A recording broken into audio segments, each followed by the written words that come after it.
baby's bond with his mother begins in the womb. A father's bond with his son comes later, but in many ways becomes stronger and can shape the outcome of the son's future. We look to our fathers for strength, for guidance, for understanding, and for compassion. When a son reaches adulthood, most want to have their accomplishments validated by their father. But what happens when a father who has been strong his whole life is struck down by debilitating heart disease? What does a son do as he watches his father deteriorate? What happens when the doctors say there are no options left? This is the story of one Aussie son's expression of love and determination not to let his father go quietly into the night. Mick Fleming is that Aussie son. After being told about a story on TV about adult stem cells, he reached out to the internet to get more information. What he found was a chance for a miracle. But his story doesn't stop there. His passion has been transformed into activism. He doesn't want to see another Aussie son suffer.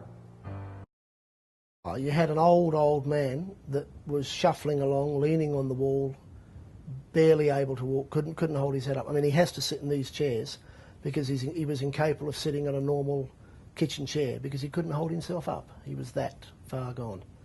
He's always been a fit, sort of active bloke. He's a construction worker from years ago, so he's always outside. You know, he used to be a professional boxer. I mean, he was a fit bloke.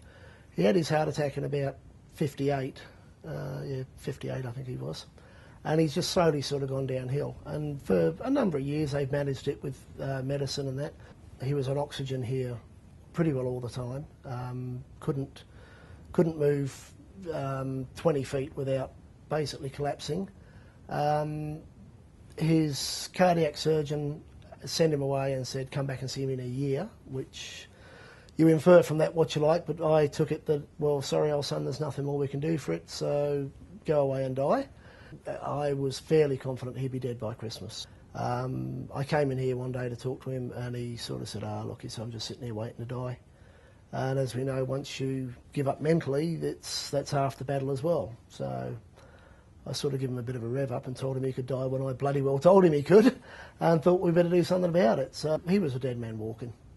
My son came in one day and said, I've just seen a program on stem cell, just a small snippet on National Geographic. I've gone on the net. Yeah, get on the computer and actually Googled it, and the first thing that came up was Vestcell, and I sort of spent the night looking through it and reading it. He said, and I found this company in Bangkok called Theravitae.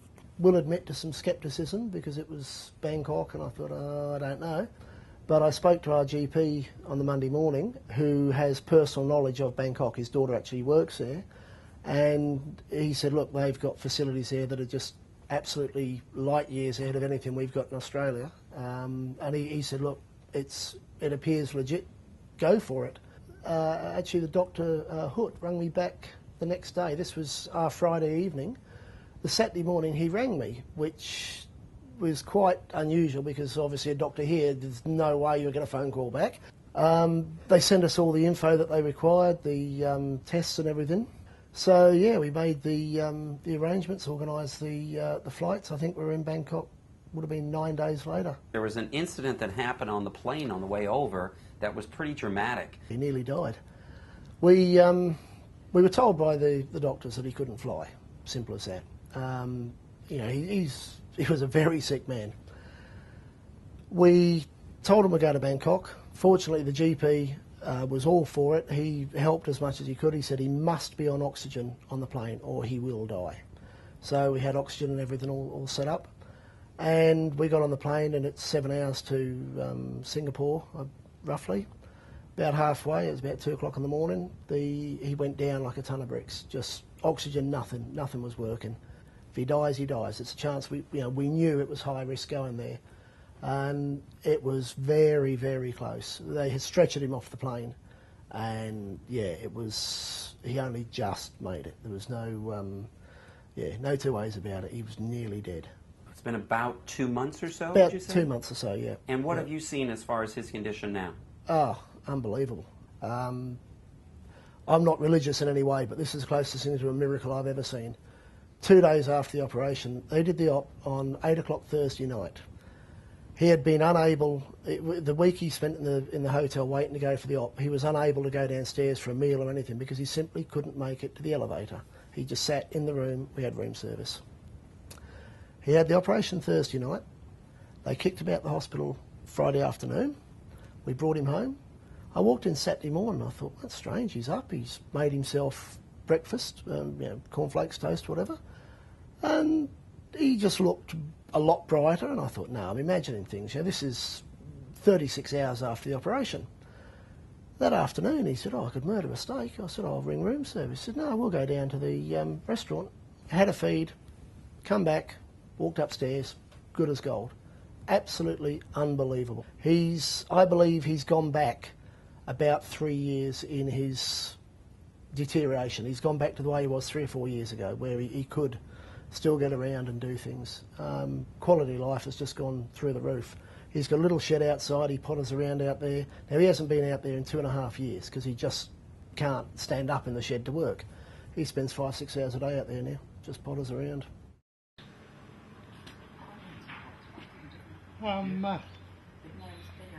Pretty good.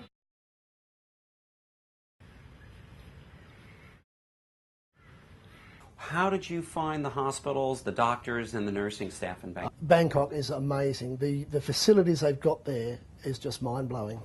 They've got more stuff on one floor of their hospital than Brisbane's got in every hospital. The people are fabulous. Every nurse, every doctor, the head of surgery talked to me for an hour after the op. In Australia, they walk past you, unless you grab him by the ankle, he's not even going to acknowledge you, let alone talk to you. Now, recently, Queensland's Parliament has been putting forth a bill about embryonic stem cell research. Yep. How do you feel about that when you don't hear anything talking about adult stem cell research? I'm obviously not a doctor. I don't completely understand it, but it works. I mean, I've seen it with my own eyes. It works. If this stuff works, why not get in here and get going with it? We've proven it works.